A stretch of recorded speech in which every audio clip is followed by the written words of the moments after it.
Hey everybody, this is Gregg Gossett from Gossett Trading and Mentoring, and today is Saturday, May 13th, 2023.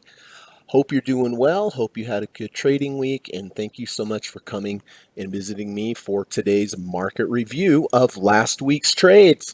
So here's the format for today. First of all, we are going to run the U.S. legal disclaimer. Secondly, we're going to come back. We're going to take a look at all the trades that I made last week, both on the daily and the weekly time frames. We're going to talk about when I entered the trade, why I entered the trade, and most importantly, how I am going to manage the trade going forward.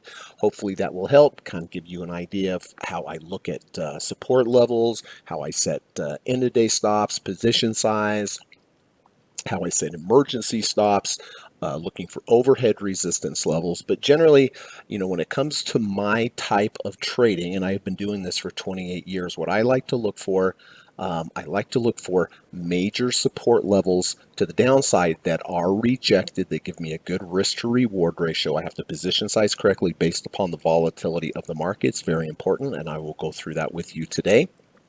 And then setting my emergency stop, setting my end of day stop. And if that level that I identified of why I entered the trade does not hold, then I get out and hopefully for a small loss. And if I'm right, of course, I have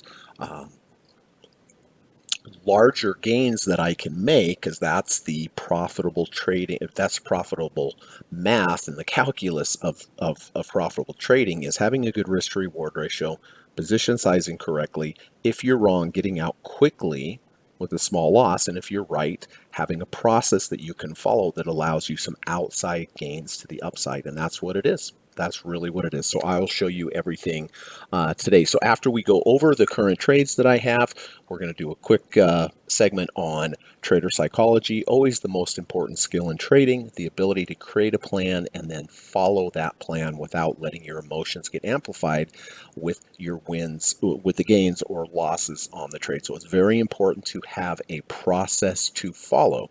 After that, after trader psychology, we're going to do a quick poem from my friend Frank, the trading poet. Always has great poems, always pertinent to what's going on. It's always helpful, and it's always helpful for me to read these poems, break them down for me, and I hope it is for you as well. After that, I have gone down through my master watch list, both on the daily and the weekly time frames, and I will show you the trades, the potential trades that I'm looking for next week, looking for some support levels that get rejected to the downside. And I also have some shorts, potential short trades for next week as well, which would be rejections to major levels above. So the potential trades that I'm looking for next week, both on the daily and the weekly time frame, they're not there yet. They're generally not there when I do the podcast, but I'll show you, okay, next week, if we reject this level, this is what I'm looking for to the downside, or if we reject this level to the upside, that's what I'm looking for a short position. So I hope it's helpful for you to kind of give you an idea of how I look at these levels and these confluences, combination of indicators lining up, which is important because levels lining up on multiple time frames is extremely important as well, and I will go through that with you. And so I hope that's going to be helpful for you. And like I said, I hope you had a good trading week. I am going to look at some of the index as well and some other markets, correlated markets. Right now, we are at some levels that are concerning me to the upside. So, and I'll explain. I'll break that down of what's concerning to me. All right. So hang tight. I'm going to run the U.S. legal disclaimer, and I will be back in about 40 seconds. Thank you so much.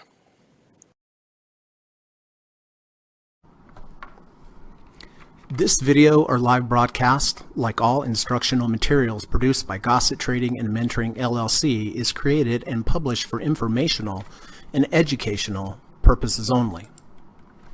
Please carefully read and/or listen to the U.S. government required disclaimer before watching this video or live stream broadcast. The video link and disclaimer text are located in the description section of this video or live broadcast, here and here. Thank you so much.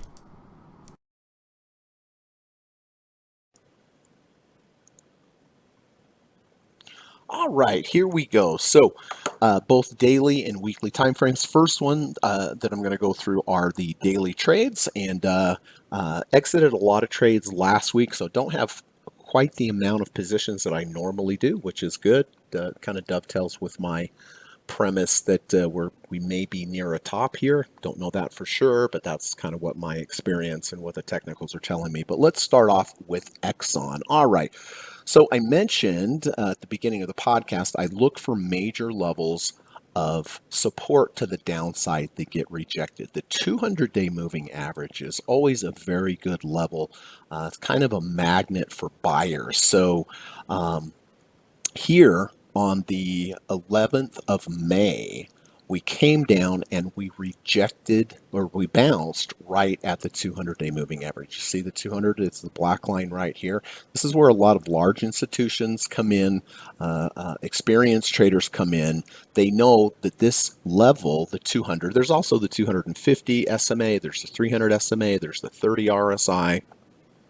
These levels offer good risk to reward ratios because there are buyers that come in this level. And you can see when I took this trade, it bounced. It couldn't go any lower. There were no more sellers below that level, probably because people that were short when it got to the 200 said, okay, if they were short from up here, which was a great trade, they said, all right, this is enough. There's probably going to be buyers coming in at the 200-day moving average, new buyers, and that's a good place to take. So shorts probably covered here, new buyers entered here. I got long here at 105.42, and I discussed position sizing, and position sizing is very important based upon volatility, and it's based upon the way that I do it. 1% of your total capital is your maximum allowed loss. So let's just take a hypothetical $100,000 trading account. 1% of 100,000 is $1,000. So I take $1,000, I divide it by the value of the 2 ATR. The ATR means average true range, 2 times the average true range, which right here is 548. So I take that 1% of total capital. If you have $50,000, 1% is 500, right? So let's just use hypothetical $100,000 account times 1% is $1,000. Divide it by the value of the 2 ATR, 548. And that shows me that I need to buy 182 shares. So now, after I buy those 182 shares, I have 2 stops. I have an end of day stop, and the reason I took the trade was because it bounced at 200. Now, if it just closes even 1 penny next week below the 200, I'm just going to go ahead and get out of the trade. Now, I also have a second stop, which is my emergency stop, and I place that exactly the value of the 2 ATR when I took the trade below. So this is take my entry price minus the value of the 2 ATR 548. That is why this line is down here. Now, I'm only going to hit that emergency stop about 5% of the time. 95% of the time, if I have a loss, it will just be an end of day stop, which will be much smaller. But in the worst case scenario, if it came down $5.48 below my entry, well, I know exactly how much I'm going to lose, which is the $1,000. But again, this only happens about 5% of the time. Last week, I actually hit one.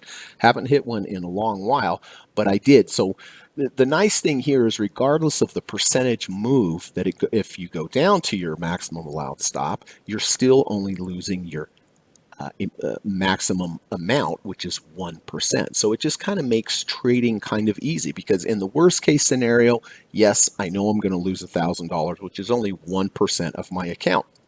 But 95% of the time, if I have a loss, it will be a smaller loss than the $1,000. With, like I said, if we just have a close below the 200, just barely a close below the 200, then I'll lose a lot less than that. So that's the risk side of the equation. Now, let's talk about the profit side, which is always most important, okay? So you see the orange line I have up here. This is the value of 1.5, $4.11 above my entry. Now, once I get to this level, now I go into trailing stop mode, which means that in the future, if I have a close below a previous bar's low, I will just exit half. And then I have other rules to the upside if it keeps going. For instance, rejection of the 70 RSI. If I get to a 65 RSI level, then If it closes below the 5 EMA, I'll get out. So you have to have these trailing stops. And in addition to that, I always take partial profits on the way up. Now, how much partial profits do I take? Well, you see the value of the 0.45 ATR is $1.23. So I take the closing price of the day. I add the value of the 0.45 to it, which is 123. That will be my first profit target. Then I take my first profit target, I add it again. That's my second. Take the second profit target, add it again. That is my third. And so in this example, next week, if I take 105.71, add $1.23 to it, whatever that is, then that's going to be my first profit target, and I will take off 10% of my position. So I believe in trading, you have to play both offense and defense. So we look for the level of rejection, which is the 200. In this particular case, I position size, like I just showed you. I place my emergency stop 2 ATRs below, and then my end of day stop is a close below the 200 in this case. And I always wait for the end of the day to make my buying and selling decisions, because I believe the price at the end of the day is the most important. So, so I bought here 105.42. Next day, it opened a little higher, didn't go up enough for me to take a profit target off, but it's holding the 200-day moving average. So this particular trade, oh, it's up, not much. Let's take a look. Let's see. So this trade's up about 0.25%, 0.26%. So again, if it closes below the 200-day on a closing basis, I will just exit the trade. Okay, the trade didn't work. I'm out for a small loss. If it hits the emergency stop, this is the only time I do not wait till the end of the day. If it ever gets there and hits there, doesn't matter if it's 1 minute after the market opens or 1 minute before the market closes, I am out. And yes, it's a losing trade, but it's only 1% of my capital, which is not a big deal, right? Now, again, if it moves up, I'm going to start taking partial profits, playing that offensive part. If it gets to trailing stop level, then I go into trailing stop mode, which is to close below a previous bar's low. So I know I have a lot of rules here. You know, I've been trading for 28 years, and in my professional opinion, how you manage the trade, whether it goes up or down, is very important. I do teach a private one-on-one course in the evening time via Skype. I love to trade. I've taught people from all over the world at all different levels, and it's a really good course if you would like to learn how to trade the way that I trade and the experience that I've had and all the 5 different trading approaches that I use. Send me an email. My email is in the link of this YouTube video, and we can talk about it. Schedule a time to do a Skype call. Just want to learn a little bit more about you, your trading. It's a great time for you to ask me questions. It's not a sales call, I promise you that. But if you really would like to learn the skill of trading, I think you will really enjoy this course, and I'll teach you everything that I know, and I'll talk a little bit more about this at the end of the podcast. So anyway, Exxon, been in it for 1 day. It is up 0.26%. And, you know, really the key to trading, in my opinion, is waiting and being patient for the market to come down to the level that you want, coming down to a level that should attract some buyers. I talked about Exxon last week when it was up here, and I said, look, I'm just not going to get involved with Exxon until it gets to the level that I want. You just have to be patient and wait. If you do this, you'll be amazed at how much better your trading results will be. And so I was just patient, bounced at the 200-day moving average, got in at 105.42, and still in the trade up 0.26%. All right, Lockheed Martin. Well, Lockheed Martin did not work. I bought this over here on the 4th of May. During the day, it went under the 200, closed above the 200, giving me a very good risk to reward ratio. Next day, moved up, but then the day after that, it closed below the 200-day moving average, and I had to get out for it. A very small loss for a 0.21% loss. You can see I placed my emergency stop down here, didn't get anywhere near to that, but if it just closed under the 200, I am out. So took a loss on this one of 0.21%, and that's all I have on the dailies. Let's go over to the weekly trades. All right, I have been in this trade forever, but it's a good example for a lot of different reasons. So I bought IWM way back here October 14th when it rejected the 300 week moving average. Okay, again, this is a level where buyers should come in during the week. It went under the 300 and then closed above the 300. So I position size, I place my emergency stop, 2 ATRs all the way down here. And then my end of day stop is, what would you think my end of day stop would be? Well, I bought it because intraday it went under the 300 and over the 300. Therefore, in the future, if it closes below the 300, I would just get out. Now, when I bought this, I placed my 1.5 ATR trailing stop level above here. So if it gets there, then I go into trailing stop mode. Also, if it moves up the value of 0.45, I take some profits off. So the next week it moved up, took some profits off, reduced my position size. The market can't take that away from me, right? Next week moved up again, took some more profits, locked in those profits, got to trailing stop level. Now, if I get a close below a previous bar's low, I just get out of half of the trade. Well, kept going up, locked in more profit targets. Then we had 3 days of sideways motion, and then we finally had a week that closed below the previous bar's low. I got out and sold half of the remaining shares. It was a really nice trade, just about 6.33%. Really nice. Then we had a few weeks of moving down, but it still held the 300, so I stayed in the trade. Then we had another huge leg up where here took more profit targets, keep reducing my position size, locking in those profits. A couple weeks of sideways, and then a big up bar took more profits off. So now my position size is severely reduced because of all the intra-week profit targets, trailing stop level, which is great, right? Because I took some off at the very, very high.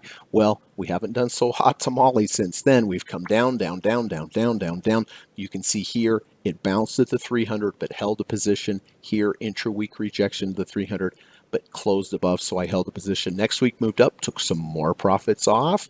And then this week I thought, well, this is the week that I'm going to close below the 300 and finally be out of this trade. But it didn't. It held the 300. So currently, this particular position on the remaining shares that I still have, still up a nice 3.21%. All right, let's go to XLF on the weekly charts again. So again, looking for a rejection of a major support level. In this case, this purple line is the 250-week moving average. This is when the banking crisis happened. That's one of the reasons, there's been some challenges for especially IWM because it's heavy in finance and banking. But on this week here, bounced at the 250-week moving average. I got long here at $30.71. I position sized correctly. My end of week stop is simply a close below the 250. My emergency stop is down here, 2 ATRs. Next week moved up nicely, took off some profits.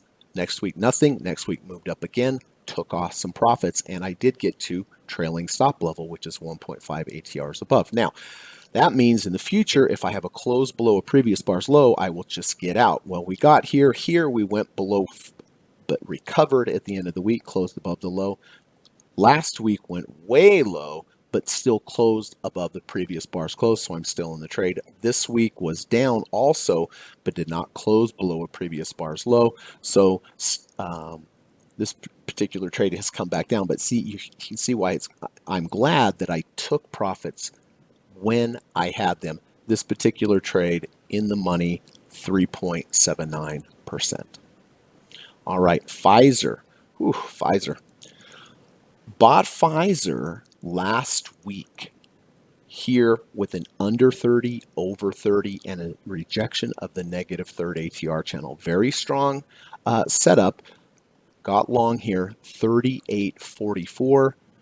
I took the trade because it went under 30, over 30. Therefore, in the future, if it closes under the 30 RSI, I would get out, place my emergency stop down here. Well, this was a quick one and done on this trade with a loss of 2.76 because it closed back below the 30 RSI. You can see the RSI here is 28.85. So I just have to follow my rules, get out for a small loss of 2.76%.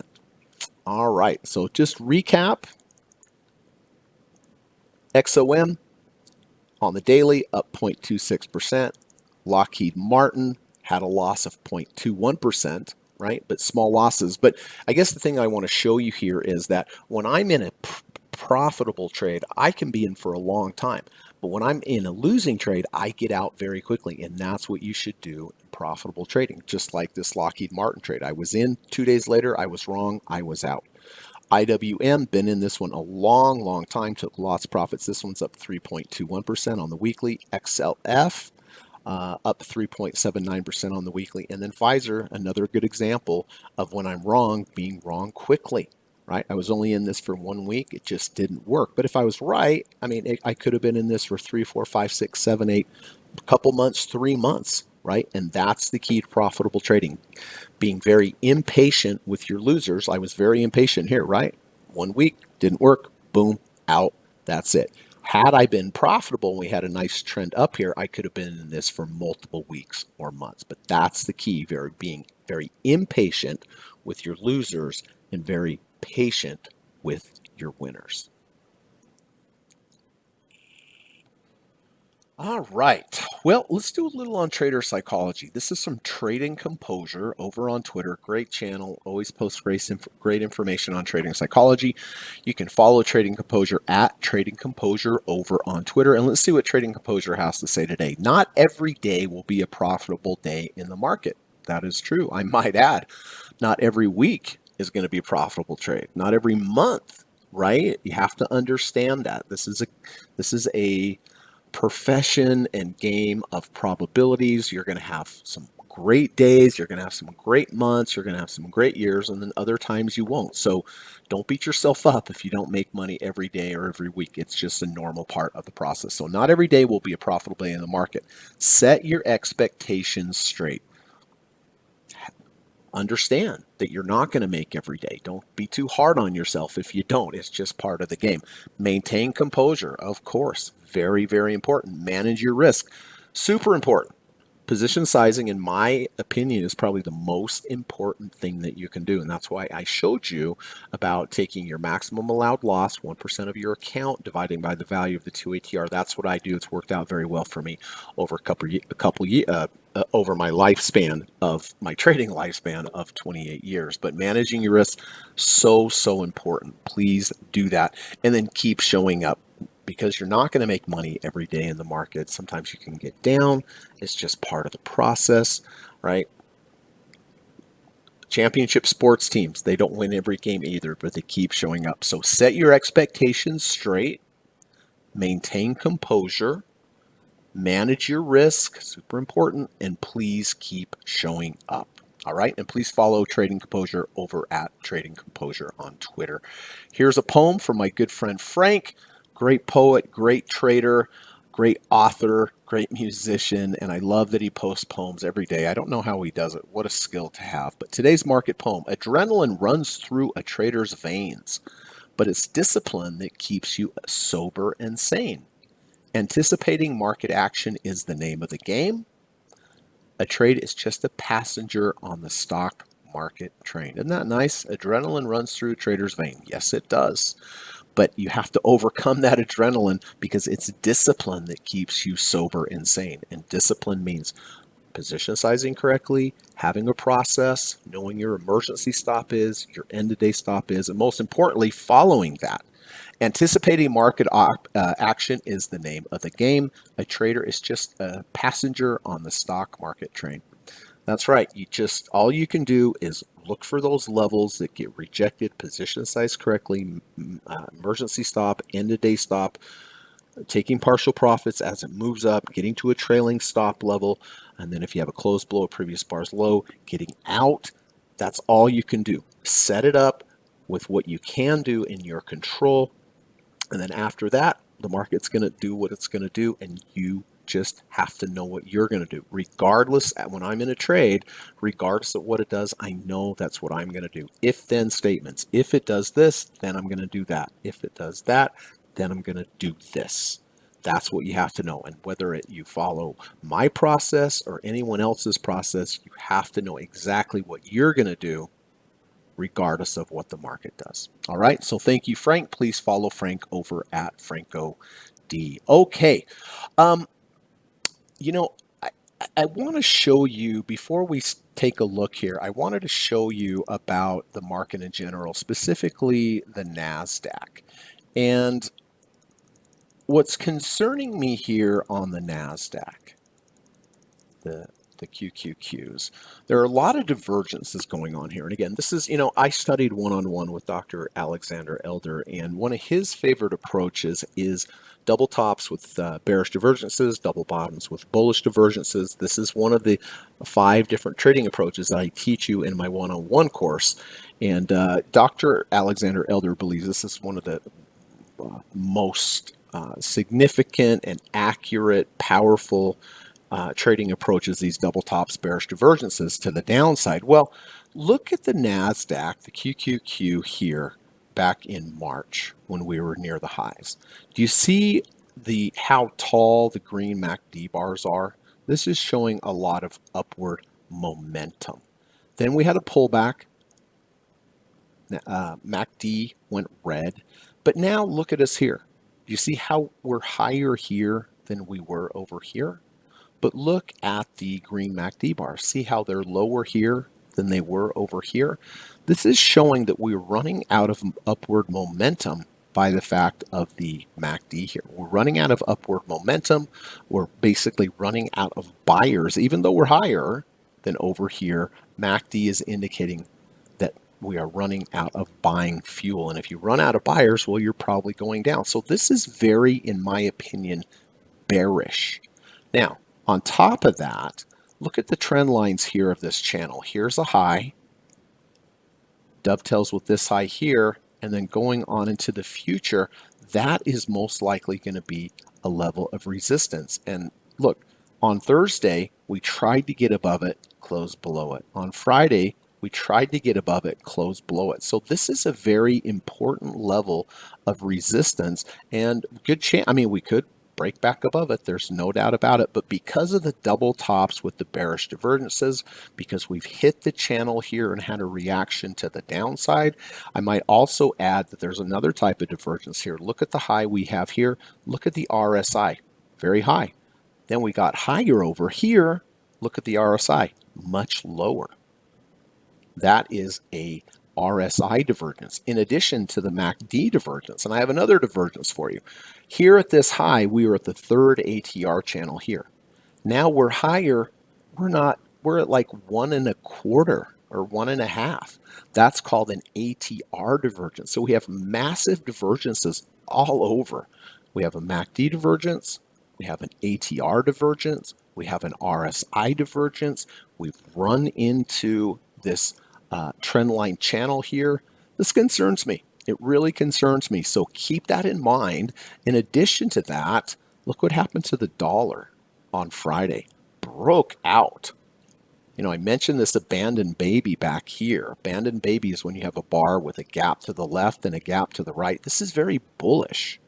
And look, was it bullish? It certainly was. It really marked the bottom. And look what happened here on Friday. The dollar broke out.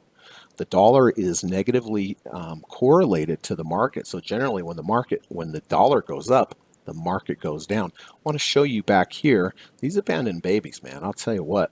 Look at this abandoned baby over here. This is a bearish one. Gap to the left, gap to the right. Did that call the top? Boy, I would say so, right? I would say so. So that's a little concerning that the dollar is strengthening substantially. It broke out of this trend line here, a lot of volume. So that in conjunction with the Qs at the moment, with the triple top, rejection of the trend line, all the MACD, RSI, and ATR divergences, this is telling me that we're very likely near a top. I mean, I could be wrong. Markets can do crazy things, but from a technical standpoint, this is looking quite bearish. So please keep that in mind, okay? All right, let's go to potentials for next week, what I am looking for. Now, I like to look at multiple time frames, everyone, as for confluences of resistance levels. Okay, this on Amazon, I'm open to the fact of getting long or short. Let's start with the short side. You see the green line here? This is a 300-day moving average. It's near the third ATR channel. 92% of prices tend to fail when they get near the third ATR channel. Look here, got right close, down. Look right here, got close, down. Here, got close, down. So if next week we have some kind of rejection of this to the upside of this 300-day moving average, I will get short Amazon. Now, I drew the green line here, and then we'll look at the weekly and we'll see where the daily green line that lines up with the 300-day moving average. Let's look on the weekly. Well, on the weekly, the daily 300 lines up right with the weekly 300. That's a lot of levels of rejection there. So just to keep it simple, if we have some kind of intraday rejection of Amazon next week or a bounce and failure, I will get short Amazon based upon the rejection of the 300 on the daily and the 300 on the weekly. Nice confluence of resistance levels up there. Now, to the downside, keeping my mind open to the downside, here's the 200-day moving average. If we come down, have some kind of rejection of the 200-day moving average, I would get long. Drew the green line here. Let's look at the weekly of that green line. Here it is here. Any support levels where there's the 5 EMA, there is the 1 ATR channel. These should act as some kind of supports below. So just to recap, Amazon, if we reject the 300 to the upside, I will get short next week. If we reject the 200 to the downside, I will get long next week. Let's look at Carnival Cruise Line. Next one. Well, I look at this chart and I look to the downside and I said, okay, what would make sense here to the downside? The 200-day moving average. If we have an intraday rejection, a bounce, or a close under, close over, drew the green line here at the 200. Let's see how that dovetails on the weekly. On the weekly, that dovetails beautifully with the 50-week moving average. So there's some potential support on the weekly at the same level on the daily where there's the 200. So this is also a potential entry for me next week on CCL. The Dow Jones. All right, well, Dow Jones has been weaker than the rest of the market. Look, this level makes sense. 200-day moving average. I would assume some buyers are coming in here. We're near the negative third ATR channel. 92% of prices tend to stop going down or bounce here. Drew the line at the 200. Let's look at the weekly, see what that looks like. Any support on the weekly here? Well, for one, it's inside the value zone, which just by itself is good. But look at the big up bar over here. Halfway of the large up bar should act as some kind of support. Well, the 200 on the daily, the green line here, dovetails nicely, perfectly with halfway there. So that's the key, looking at support on the daily, which is the 200. And that 200 daily dovetails nicely with half of this big up bar. So I know this may sound complicated. Again, this is what I teach in my one-on-one course. We go through it ad nauseum. I teach you step by step. So, if this kind of stuff is interesting to you and you feel like it would be helpful for you to learn to trade by learning with me, please reach out to me. So Dow Jones Industrial, I don't know if it's going to get here. If it does, great. I'll consider taking the trade. If it doesn't, then that's fine. I'll just wait for the market to come to me. Don't go chasing things. Wait for the market to get to your level. And this is the level that I would be interested in on Dow Jones. Intel, talked about this last week. I said I like the 200-day moving average. Drew the line here on the weekly. That 200-day moving average is right here in the value zone. Not a perfect weekly setup, but in the value zone I like. And what I really like about this, see the gray line here? This is the 50-day moving average. 200-day moving average is in black. See how the 50 crossed the 200? That's called the golden cross. What I have noticed in my experience of trading, whenever you have a golden cross, like we have in this situation, the first move back down to the 200-day moving average after the golden cross has happened offers a really good entry level, as long as the price action is there. I would have gotten long Intel on Friday, yesterday, had it closed back above the 200-day moving average. 200-day moving average right now is 28.98. Did it close above? No, 28.95. So it did not reject the 200. The 200 is still above it as resistance. So if we can get above that 200 next week, especially after this golden cross, and like I said, in my experience, I've noticed this phenomenon multiple times, many times, when the 50 crosses over the 200. Then if you get back to the 200 after the 50 close, that's usually a very good entry point. But it has to confirm. So next week, if we close above the 200, I will consider getting long Intel. Lockheed Martin. All right. Well, Lockheed Martin, I had that loss of 0.21%. Two levels of interest for me next week. Here is the 250-day moving average to the downside. I drew the line here. Let's see what that looks like on the weekly. On the weekly, dovetails perfectly with the 50-week moving average. So whether this goes up or down, I may get interested. If next week, I'd rather it come down, to be honest with you. I always like buying things lower. But if it comes down, rejects that 250-day moving average, I would consider getting long there. Or conversely, if it closes back above the 200, I could get long with that. So it either just has to go down or it has to go up for me to get interested. To the downside, if it rejects the 250, consider getting long there. To the upside, if it closes back above the 200, consider getting long there. And you always want to have, to the downside, I want to see it reject and run out of sellers to where there are no more sellers under 250 and go back above. That gives you a good idea that, okay, that level looks pretty safe. Or to the upside, if we close above the 200, then having that support of the 200 below. So two options next week for me: rejection of the 250 to the downside or a close back above the 200 to the upside. Lululemon. All right. So in my course, one of the approaches that I use, that I teach, is called return to value V1 or V2. I really love this approach. You don't get a lot of them of what you're looking for, but Lululemon is shaping up for that right now. And I have a video, it's a free video on my YouTube channel. Just go to the lessons playlist. Called V1s and V2s. V1s and V2s are a entry trigger that are quite easy to look for. But if you'd like to learn more about these, that video is completely free, and it's been watched many, many, many times. And this is a really good example of a potential return to value. The value zone is anywhere between the green line here, the 1 ATR, and the negative 1 ATR. Anywhere here is considered the value zone. You want to be buying in value, selling above value, or you want to be buying below value, selling in value. Well, one of the rules for a return to value is first you have to be above the value zone. Well, here we're clearly above the value zone.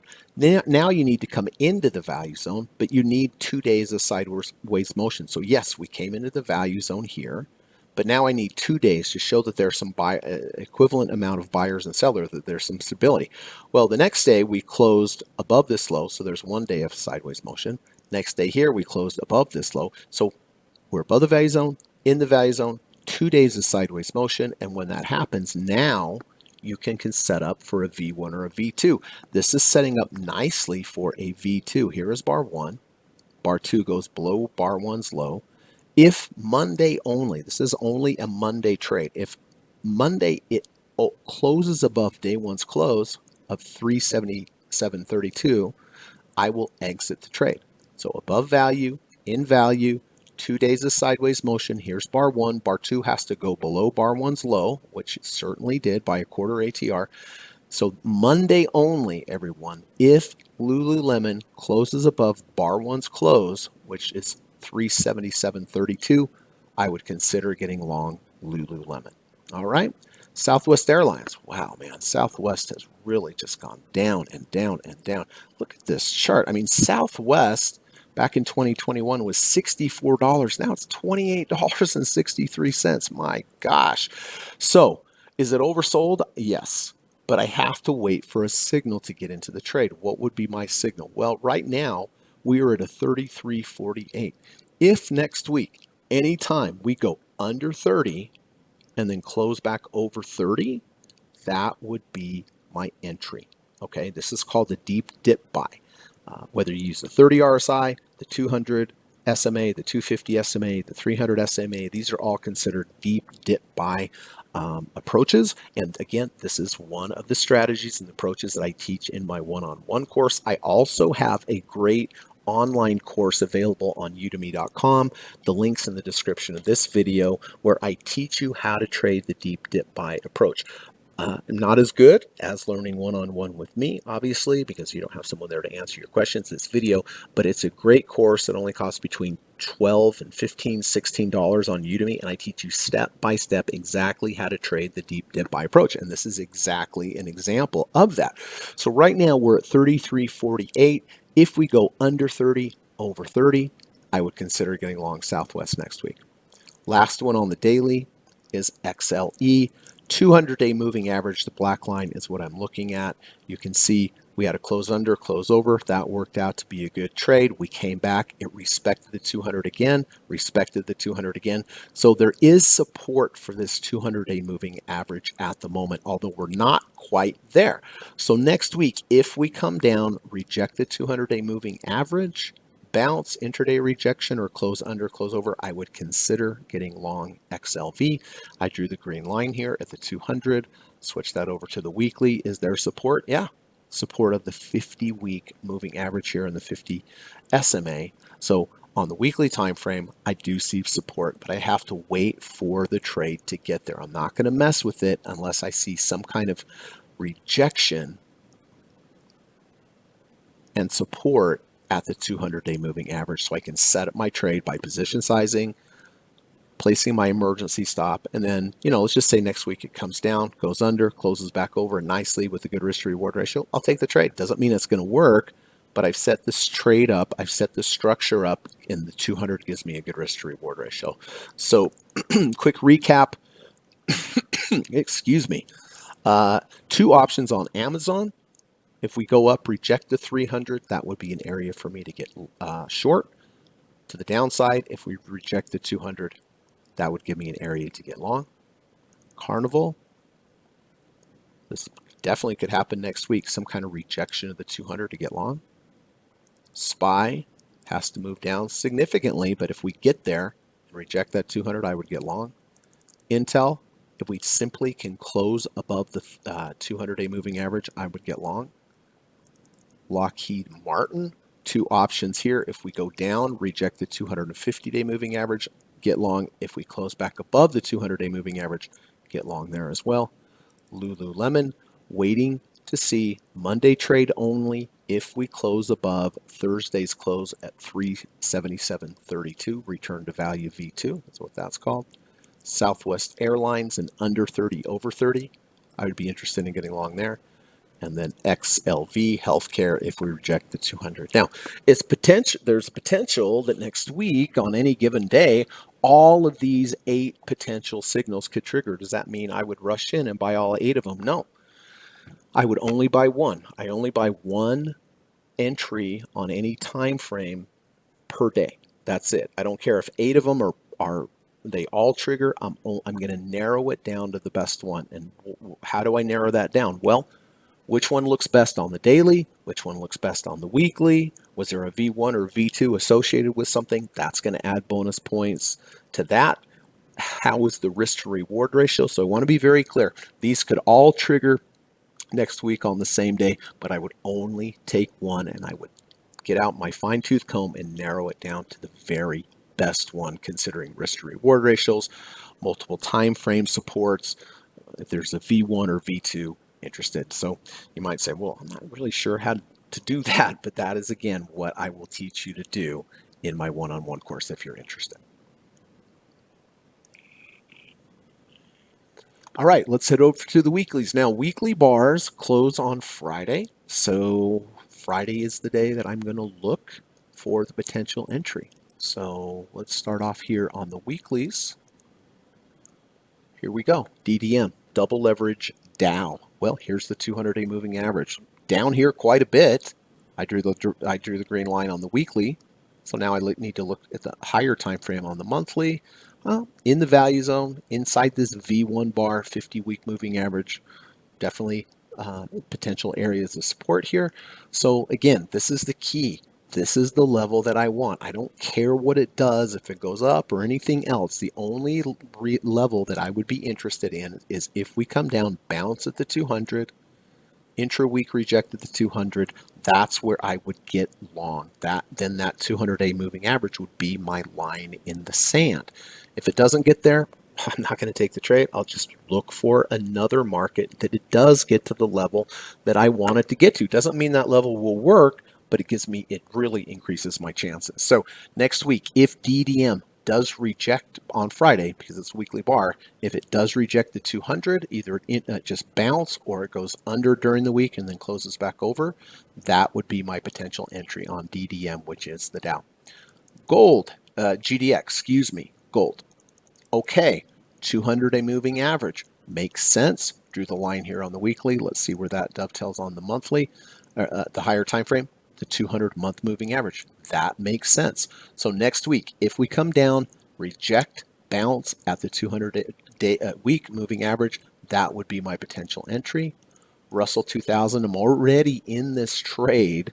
Now, next week, I'm already in this trade, right? If it closes below the 300, then I would get out of the trade. However, next week, if we bounce at the 300 or go under and back over, then I would start a brand new trade, right? Because I have scaled out of so much of this particular trade. I don't have a lot of shares left, so I'd like to get back in this with a full supply, a full position size, but I want to wait and see if it rejects the 300 next week. That's what I'm looking for. Rio Tinto, boy, really came down. Look at this. All the way back here, it was $84. Now it's 61. What makes sense to the downside? What makes sense to the downside is the 200-week moving average dovetailing with the negative third ATR channel. Again, 92% of prices stop going down here, move sideways, or bounce. Well, that dovetails nicely with the 200-week moving average. So see this confluence of levels right here? If it gets there, I'll take it, potentially. Drew the green line here. Let's look at the higher time frame.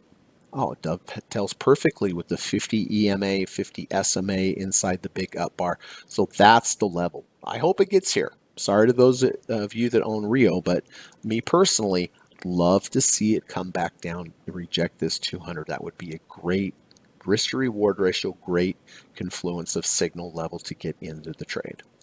SSO, double leverage S&P. Well, here we go. 200-week moving average underneath would make sense. I drew the line here. Let's go to the monthly.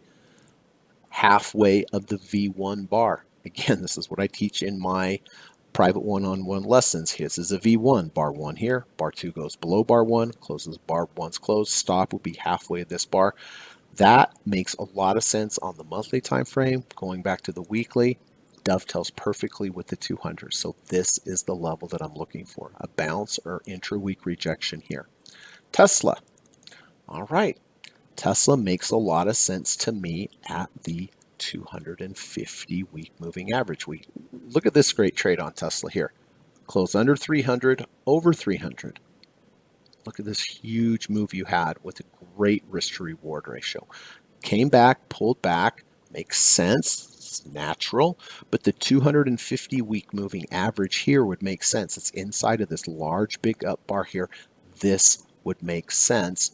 Next week, rejection of the 250-week moving average, which on the monthly is inside of this large bar here. So that is the level. If it gets there, rejects it, gives me a good risk to reward ratio, I'll take the trade. If not interested in the trade. That's the key. Let the market come to you. Don't force a trade. Wait for a nice straight pitch across the plate. Gives you best chance for a home run. United Airlines. All right. Well, this is a short position, everyone.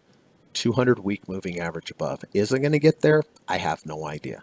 But if it does get there, bounces, rejects to the upside, or goes above and closes below, I will definitely take that short position. I drew the line here at the 50. At the 200. Let's see what that looks like on the higher time frame. has the 50-month EMA above as resistance. In addition to that, um, see how we had the high here? We ran the high and we had this huge crack to the downside. Well, this changed structure to the downside when this happened. There's a big gap here. It's called the fair value gap. Would not be surprised to see any movement up here rejected, but I want that to dovetail this fair value gap with a rejection of this 200-week moving average. So this is a short position, everyone. Next week, if for some reason we go up and reject that 200, it would be a great place to get short. Oil's been very weak, but the level below that it has respected in the past was the 200. Look, close over, close under, close over the 200, moved up. Last week, 2 weeks ago, came down, got to the 200, found support again. Does it mean it's going to have support next time? No, but it makes the chances more likely. So next week on oil, if we reject the 200-week moving average, I would get long. I drew the line here at the 200. Let's see what that looks like on the higher time frame. Dovetails with the not dovetails. This one's not perfect, but it's still good because it's inside the value zone. So potential getting long USO oil with the rejection of the 200. And last but not least, VIX. VIX is a volatility index. This is very important, and this is another reason why I'm concerned about the market in general. Double bottom bullish divergence. Look at the low here, deep red MACD bars. We rally strongly with green MACD bars. Now look, we're lower here than we are here, right? But look, even though we're lower, there's no red bars. This is concerning. This is called the double bottom with the bullish divergence. This looks very bearish at the moment, but the MACD is telling you that it's bullish. But I need an entry. What would be my entry? Well, we're at 31.74, which means if I have a close under, close over, I would get long, especially because big structure-wise, we have this beautiful double bottom bullish divergence. So because of the double tops, bearish divergences, ATR divergences, RSI divergences on the index, especially the NASDAQ, that concerns me. And then the VIX to the downside with this double bottom bullish divergence also concerns me because this looks bullish, which would be bad for the market. So an under 30, over 30. So real quick, recap, DDM, rejection of the 200-week moving average, potentially get long. GDX, rejection of the 200-week, potentially get long. Russell, rejection of that 300, which is held in the past very many times. Look all the way here when I took the trade. See how it rejected the 300, rejected the 300, rejected the 300. If we get another rejection to 300, I would consider getting long IWM. Rio Tinto, rejection of the 200-week moving average and the negative third ATR channel together. Really like that one. SSO, rejection of the 200. Tesla, rejection of the 250. United Airlines, rejection of the 250 above, I would get short. Oil, long with the rejection of the 200. And VIX, get long with rejection of the under 30, over 30. But again, just like on the dailies, these could all potentially trigger next week, but I would not take them all. I would only take one, and I would take the one that's the best with the most signals, the best risk to reward ratio. All right, so I hope that's helpful for you. And like I mentioned at the beginning, I do teach private one-on-one lessons in the evening time via Skype. I love to teach. I've taught students from all over the world. I teach a great, fantastic course where I teach you all 5 of the different trading approaches that I have used over the last 28 years as a professional trader. I will teach you step by step. We go through each one. We do a lot of simulation trades. I ask you a lot of trick questions. By the time you're done with this course, I really want you to be a great trader. It's very important to me. It's extremely important to my brand, and I just want people to be good traders, and that's why I love to teach, and it's a great course. So if you're interested, please feel free to reach out to me. My email is in the link to this description. If you do reach out, just say, hey, Greg, potentially interested in taking your course. I'll say, great, let's schedule a Skype call. The Skype call is free. It is not a sales call at all. I promise you. I just want to learn more about you, your trading challenges, goals, and it's a great time for you to ask me any questions about the course. And when we're done, then it's up to you. In the future, if you're interested, you just get back with me and we'll set it up. But I promise you, it's worth every penny. It does cost $1,750, but for what you get, the one-on-one and the personal attention. It's worth every penny, and it's a great investment. So please consider that. I mentioned this earlier, but if you like online courses, I have a great online course available at udemy.com. The link is in the description. And I've had so much good feedback, many good reviews from this course. It's so affordable. It's between $12 and $16. But don't let the low price fool you. The video course is 9.5 hours, 26 videos, 15 study guides, and I will teach you in that video course the step-by-step methodology that I use to trade the deep dip buy. So consider that. Now, if you like today's podcast, I would really appreciate it if you could hit the thumbs up button. Helps to build the channel, helps to keep the channel around, lets YouTube know that there's some valuable content here. So if you have learned anything in the past that was valuable or anything today, just would appreciate if you hit the thumbs up button. And then last but not least, I always say this, but it's important to me, please try to go out and do a nice thing for another human being today. Please try to go out and do a nice thing for an animal today. If we all did that to another human being and an animal, man, the world would just be a better place. I'm a big animal lover. I was raised with a lot of animals. They were always my best friends growing up, and they appreciate acts of kindness just like a human does as well. So I hope this was helpful, everyone. I hope you have a good rest of your weekend, and God willing, next week I will be back here and we will go over, and it'll be interesting to see what the market does. But please be careful. I mentioned some of the technicals are looking a bit weak. The dollar's looking a bit strong. The VIX is looking a bit bullish at this point. So, trees don't grow to the sky. The market's had this huge rally here, but me personally, I don't expect it to keep going up for very much longer. I could be wrong, but I tend to go off of what my technicals say, and the technicals right now are not looking that great. All right, so if you have any comments or questions, please put them in the comments section. I'll do my very best to get back to you and reply to them. But again, thank you for your time. Hope you found it helpful, and God willing, we'll speak next week. All right, on the way out here, I have to run the U.S. legal disclaimer. Thanks a lot, everyone. Take care. U.S. government required disclaimer. Stock, options, futures, and forex trading is not appropriate for everyone. While there is a potential for large rewards, there is also a substantial risk of loss associated with trading. The material in this video or live broadcast is not geared towards any particular individual or to any particular financial situation and is not intended to meet the particular investment objectives of any viewer. This video or live broadcast, like all instructional materials produced by Gossett Trading and Mentoring LLC, is created and published for informational and educational purposes only. Any and all information contained in, implied, or referenced by this video or live broadcast is not to be construed as investment advice, and no representation is made that any individual or entity involved in production of this video or live broadcast is an investment or financial advisor or is registered or authorized to give any financial advice. We are publishers and educators only. Therefore, the various producers of this video or live broadcast will not accept liability for any loss or damage of any kind which may arise either directly or indirectly out of the use of any of this material, including any loss of profit. No representation is made that any account or investment will or is likely to achieve the profit or losses demonstrated.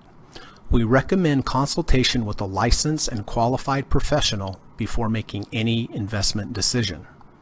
This video or live broadcast is not to be construed as an offer to buy or sell any security, financial instrument, or financial product of any kind. Notice is hereby given that any individual or entity involved in production of this video or live broadcast or their clients may have an interest in any security, financial instrument, or financial product mentioned or referenced.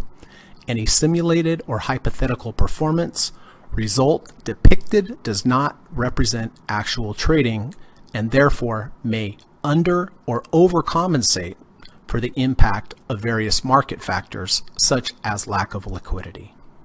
Thank you.